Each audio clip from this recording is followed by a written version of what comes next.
Hey there, bookworms and beer lovers.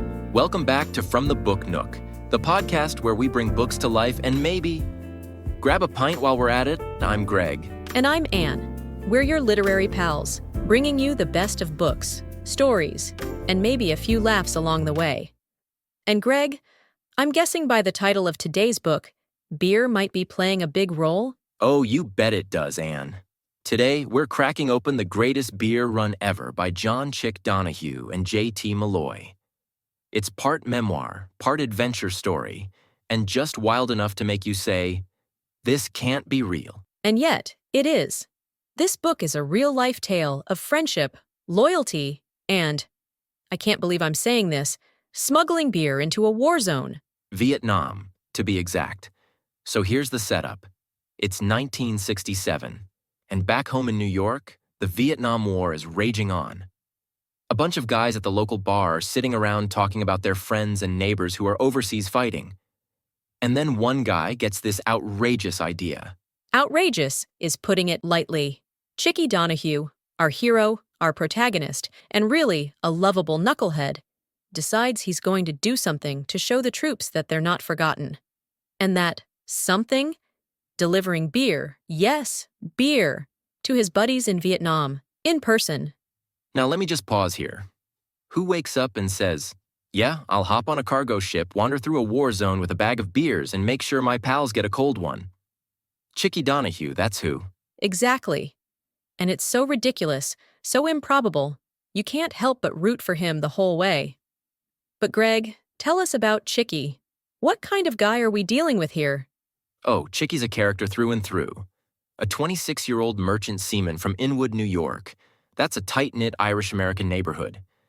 He's not exactly a soldier, but he is loyal to his friends, and he's got more guts than sense. The barflies at Doc Fiddler's pub don't think he'll actually do it, but Chickie says, watch me. Next thing you know, he's on a ship headed for Southeast Asia, with a duffel bag full of Pabst Blue Ribbon. Can we just take a second to appreciate that detail? PBR. This book isn't about high drama or some heavy-handed morale. It's about the little things, camaraderie, normalcy, and those crazy gestures of kindness that only make sense between friends. Right. Because this isn't some big heroic war story. It's about friendship. Chickie's mission is as simple as it is absurd. Track down his neighborhood buddies who are scattered across the front lines in Vietnam and hand them a beer, just to remind them of home. And boy, does he have some adventures getting there. He hops from Saigon to war zones, sneaks onto military bases, and even dodges gunfire. And through it all, Chickie's this ordinary, funny, kind of naive guy. He's not trying to be a hero. He's just being a friend. That's what makes this story so incredible. Anne, I loved when Chickie bumps into his first buddy. This guy is stationed in Saigon, and he can't believe his eyes. He's like, Chickie, what are you doing here? And Chickie just hands him a beer and says, thought you might need a cold one, buddy. It's hilarious because the reactions range from shock to pure joy. Some soldiers are confused. Others are tearing up because this goofy guy from home somehow found them halfway across the world. And it's not all laughs.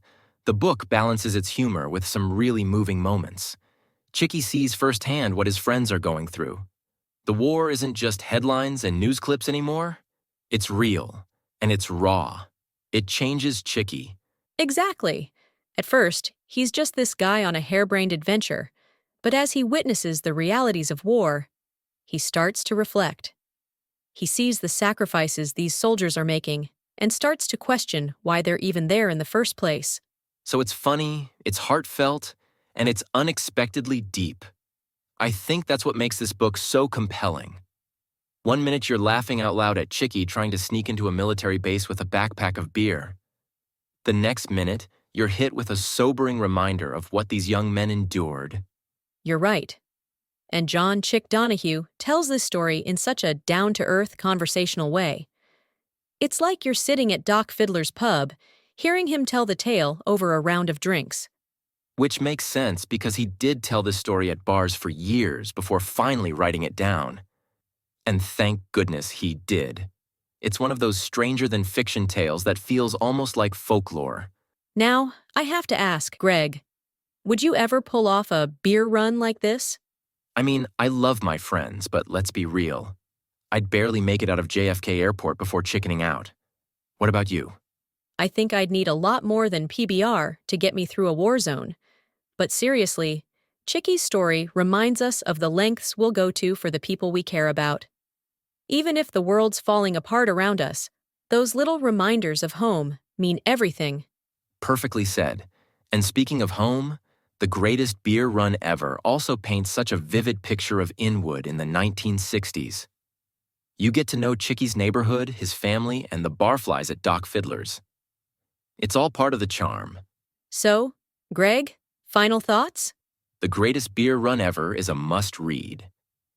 It's funny, heartwarming, and surprisingly profound. If you want a book that's equal parts adventure, humor, and history, this one's for you. Agreed. It's a tribute to friendship, loyalty, and the power of the simple things, like sharing a cold beer with someone who needs it most. Cheers to that.